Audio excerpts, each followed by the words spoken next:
I got invited to a steak dinner at a friend's house.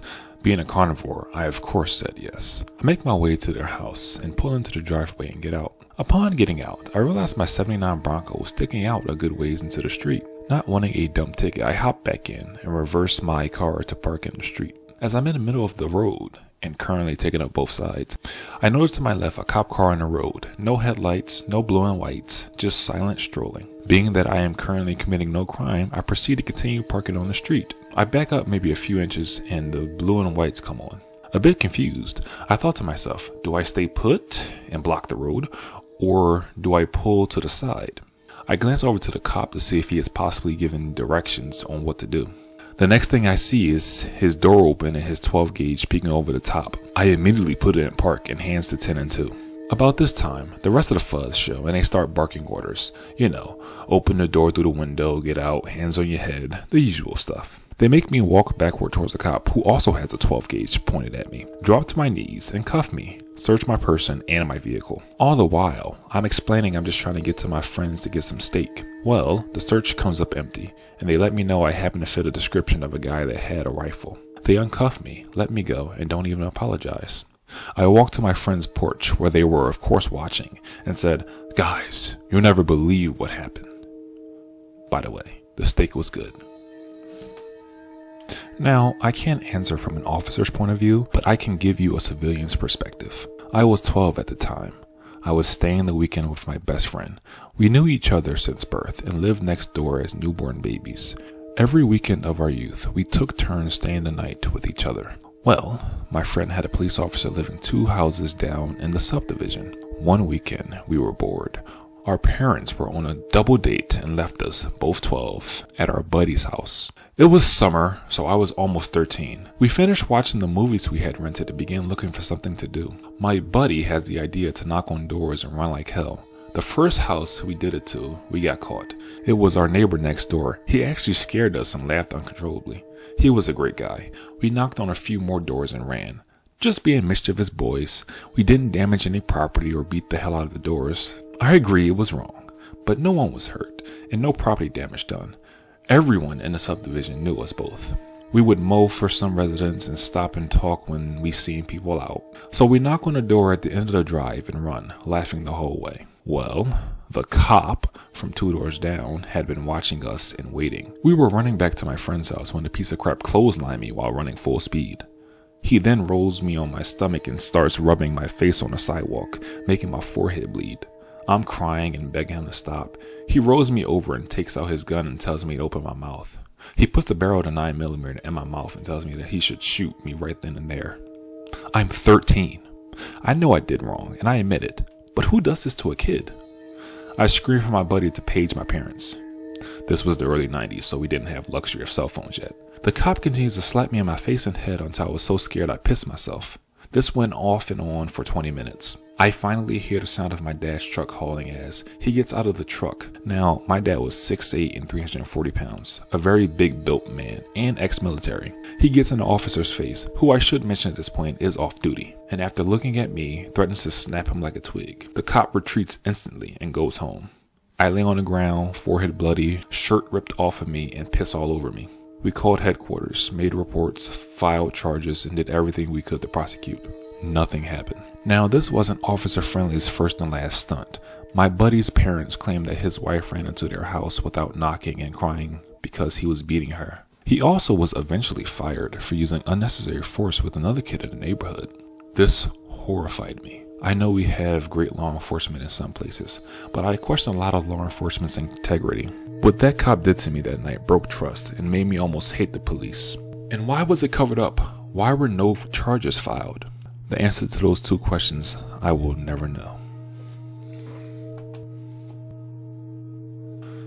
I had just purchased a car from a friend of mine, but it was during the evening, so we couldn't get the title changed immediately. Me and my other friend drove it to my girlfriend's apartment to wait for her to get home from work. Since we had time to kill, we decided to hook up my deck. Unfortunately, the electric was all screwed up and interior lights didn't work, so we had to take apart the dash using screwdrivers and a flashlight. Apparently, someone called the cops, thinking we were breaking in, which I guess is understandable. So 2 squads pulled up, held us at gunpoint and cuffed us. 2 of the cops were totally cool after I explained the situation. One of them used my phone to call the friend I had just purchased a car from to verify my story. While the one cop was making the call, the other douchebag started accusing me of jacking a bunch of cars in the area, saying stuff like, "We know what you're up to. You're going to jail tonight. You've been breaking into other cars around here, blah, blah, blah." The other officer comes over and says the story checks out and uncuffs us. He was totally polite the entire time. Officer Dirtbag just walked away angry without apologizing for repeatedly accusing us of being thieves. Most people close to me think that I'm retiring, but they don't know that I have just had enough. It was a complete surprise to the department and a shock to my family, but I just couldn't do it anymore. I started my career as a police officer about 15 years ago. I was so excited to help people and to keep people safe. I worked for a large police department with a great record of community involvement and with very progressive policies. I felt like it would be a great fit. I excelled in the profession and after a few years was promoted to detective. I worked in major crimes, investigating violent crime. I eventually specialized in crimes against children and joined a federal task force. I've gone all over the U.S. investigating child predators and felt satisfaction that I was doing the right thing. I also became certified in training law enforcement in implicit bias recognition and ensuring that everyone was treated fairly. Okay. The problem started when several years ago, I observed an officer get into an argument with a suspect in handcuffs. It escalated when a suspect said something about the officer's wife and the suspect was thrown to the ground. The officer jumped on top of the suspect and began punching him in the face while he was handcuffed. I intervened and stopped the officer and then reported what happened. I gave a full statement under oath of exactly what happened. Instead of being fired, the officer was allowed to resign and he wasn't charged. I knew I did the right thing, but always felt it was mishandled. From there, problems started. The supervisor started nitpicking everything I did. I was denied promotions, despite having an absolutely stellar record. Many other officers refused to work with me since I reported what happened. I was transferred to a position that limited me in using my abilities. And as things arose in the news over the past few years about bad policing, I noticed a change in how the rank and file did their jobs and interacted with the public. There was an overwhelming sense that police weren't appreciated, and that set up officers for negative interactions because they show up just waiting for someone to start filming and calling them pigs, etc. Mind you, this rarely happens, but from the times it did happen, it created an us versus them mentality. Morale dropped, and the department I worked for, which never had an issue with recruitment, started being understaffed. This created an issue where those that usually wouldn't make it in the hiring process would be hired. Then they'd be pushed through the 18-month training process and then would end up interacting with the public. This led to more viral issues because of the contempt of cop, and then slowly the department started losing credibility in the community. The final straw for me happened earlier this year. When the Capitol insurrection happened, I was shocked at how many apologists there were who defended the actions of the mob there. Politically, if you weren't conservative, you were a cop hater. Having always been left of center, I'd insert my opinion in conversations based on fact. Then it'd get shut down as I was addicted to the fake news of NPR and CNN. I was even reported once for hurting morale and was lectured about talking politics, even though everyone else did and my views were different than theirs. Just after this, there were a couple of police shootings in the news and officers were either fired or charged. I watched the body cam videos that were released, and the decision to charge or fire the officers were completely justified. Everyone else around me tried to shoehorn excuses for the officers, which was directly against all sanctioned training. Then, the Chauvin trial verdict came. Suddenly, from so many decision makers on the department, he was some type of martyr. Having been a tactical control instructor myself, I knew that his actions were in direct violation of all standard policies for the past 25 years. Still, people wanted to justify it in some way that made the police martyrs, who were publicly crucified for their bad decisions. The day I submitted my resignation, I was called into my division captain's office. The captain brought up a recent conversation I had while training new recruits in basic tactical controls. I made it a point when talking about restraints to point out how Chauvin's tactics were exactly what we were trying to avoid when we were training. One of the recruits filed a complaint saying I was promoting liberal politics and training. I explained my position to the captain, who listened to what I had to say and then replied, "Listen, you need to choose what side you're on, either the police or the media. All the work I've done for the last 15 years, all the pedophiles and murderers I've caught, all the lives I've saved, including police officers, was reduced to an us versus them mentality."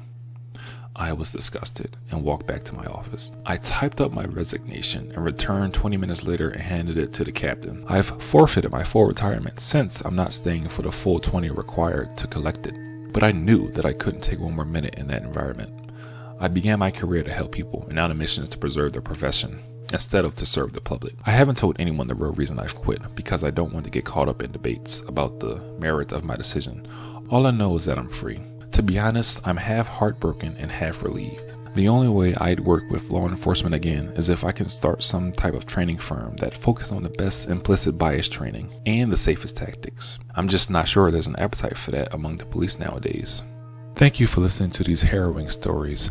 I will return to you every Tuesday, Thursday, and Saturday. If you have any story that you would like me to narrate, by all means, my Gmail is in the description. Send it to me, and I will most certainly do it justice. Until then, goodbye for now.